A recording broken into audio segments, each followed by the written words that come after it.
This is Cruz and Childs, and we are going to give you a crash course on conflict. Alright, so what is conflict? Conflict is the dramatic struggle between two forces in a story. Without conflict, there is no plot. So we have a few different examples there. Without a plot, you wouldn't want to read the story. So conflict is what makes everything interesting. Alright, so broad umbrella categories, you have external versus internal conflict. And external conflict is a struggle between a character and an outside force. So, for example, the shark versus Nemo and Dory in Finding Nemo. Apparently we're on a Finding Nemo kick this year. And Simpsons. And so an internal conflict example would be, is that Homer?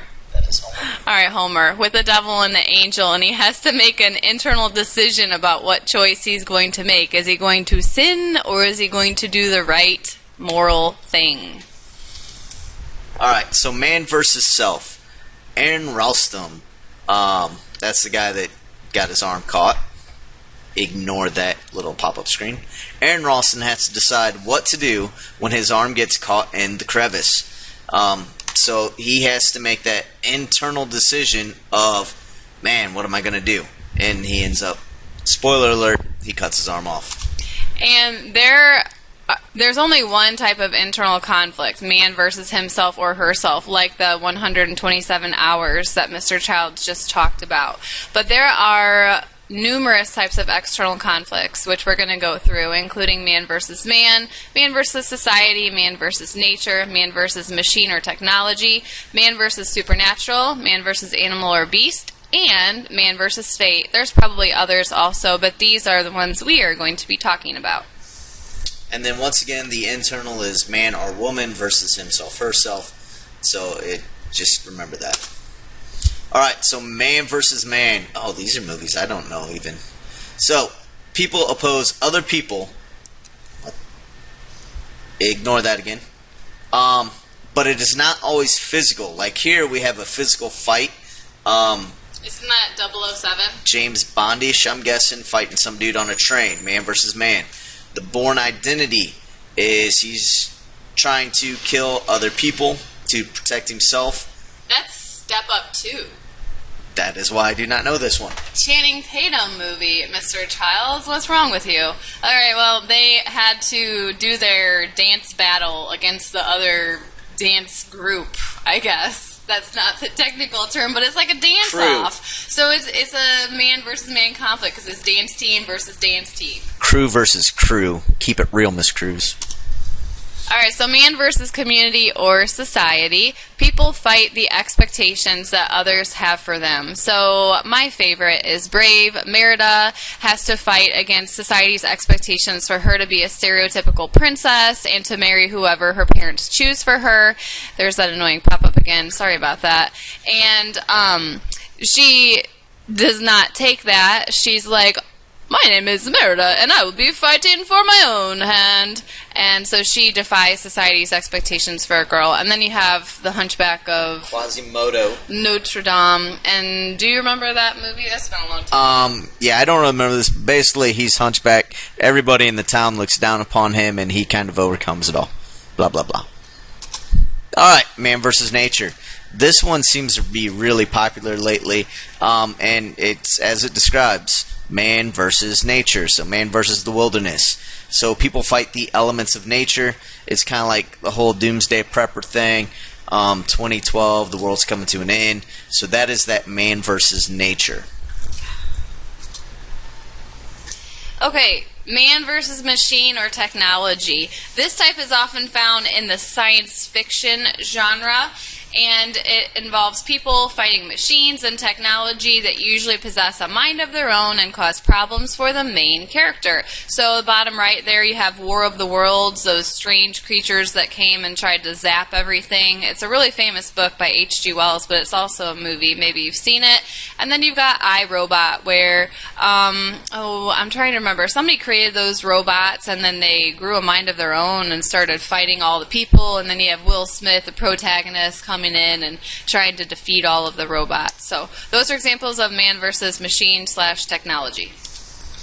Alright, so man versus supernatural. This is basically the characters fight against supernatural forces like witches, gods, goddesses, ghosts, Dracula, werewolves, vampires, all that good stuff. So this is anything that is not real and is kind of supernatural based. And you'll see this a lot in Greek mythology or in fairy tales or stories like that. Okay, man versus animal or beast. This is where characters fight against animals or beasts like those in fairy tales and Greek mythology. I just said that. So that works for this one too. So you've got Little Red Riding Hood versus the Big Bad Wolf, and you have Strange Bear eating a guy. Conan O'Brien. It does kind of look like Conan O'Brien. Alright, man versus fate. So people cannot avoid the fate that awaits them, although they try to dodge it. They're called the Fates, right? They try to duck it, but they end up kicking the bucket. She's been waiting to say that. So, man versus fate is basically a character. We kind of know their outcome, and they're trying to dodge it the entire time. It makes interesting shows. And the Disney one there is from Hercules. Those are the Fates. The characters are called the Fates. They determine characters' lives by holding their strings, and when that character's time is up, they cut the string and they die. And the top left, Sandra Bullock, is in that movie Premonition, where she has premonitions that her husband is going to die, and she tries to save him, but in the end, all of her efforts are in vain because it's his fate to die, so he dies anyway. Spoiler. And some girl. Okay, so that was Juliet, but we're not going to talk about that yet. That's second 9 weeks. Mr. Childs, I'm disappointed in you. Alright, so on the left you have all the different types of conflict that we've talked about, and on the right you have all of the different examples of conflict. We need you to do a matchy-matchy with these, match the types of conflict to the examples, and then tomorrow we're going to go over that in class. Alright, complication. You've probably heard us talk about this before, but here's the quick definition. A complication causes the plot to become tense or entangled as a result of the conflict. It usually happens during the rising action. So something in the rising action makes it harder, more difficult for the protagonist. Authors use plot complications to make the story more interesting. So remember, a conflict drives the plot or the storyline. A complication makes the conflict seem worse. Okay, so just a refresher, the conflict in All Summer in a Day is that the kids hate Margot, and the complication is that they lock her in the closet. That really creates a problem for her because all she cares about is seeing the sun, and she ends up missing it. Poor Margot. Alright, so here's another example of a complication. The conflict is Joe and Elle, who've been dating for 1 year, are having a difficult time in their relationship. Complication is that a cute new boy starts attending the school and flirting with Elle. That creates a big problem for Joe. Second conflict, in Toy Story, Buzz and Woody do not like each other. This is Toy Story 1. Okay, the complication is that Woody pushes Buzz out of the window, which causes both of them to get lost, and then Woody is mad, and then Buzz is mad, and then it just spirals from there. And everybody hates Woody until he saves the day. Alright, the conflicts are usually resolved at the story's end. There are usually multiple conflicts going on in a story. So, the longer the book, the longer the story, the more we're going to have. There's only one main conflict, and then subplots have their own conflicts. Alright, so reading strategies. First we have questioning. This is a reading strategy that readers use to stay focused on the text, to understand it better, to think critically about what they are reading, and to help them discuss the text with others. Ignore the picture because that's actually imaging. Alright, so questioning. We have thin questions and thick questions. Thin questions sound just like they are. Yes or no questions, they can be answered in one word. Thick questions require a thoughtful response. You have to think and search the text for evidence. So this is going to be like a multiple sentence answer. Right there questions. Readers can find the answer in the text real easily. Discussion questions are questions that require critical thinking that leads to a good discussion. So Why did this character do something? So all these types of questions are valuable for comprehension, but thick questions and discussion questions are much more important because they require you to think at a higher level than the thin and right there questions. Okay, that's just a really pretty graphic of some different thick question prompts. What if, how did, why did, what would happen if, etc. So you'll be using those in class. All right, imaging. What is visual imagery? This is our second reading strategy for this week. Visual imagery is using the descriptive words the author writes to create a movie in your head as you read. You guys all love movies, so we're kind of creating our own movies with this strategy. Everyone's movies will be different, so it's fun to compare your visualizations to others. It'll help you comprehend better. And have you ever been disappointed in a movie interpretation of a book? That's not what I pictured that character to look like, you might have said. If so, you have practiced imaging. Jennifer Lawrence and Katniss? I don't think so.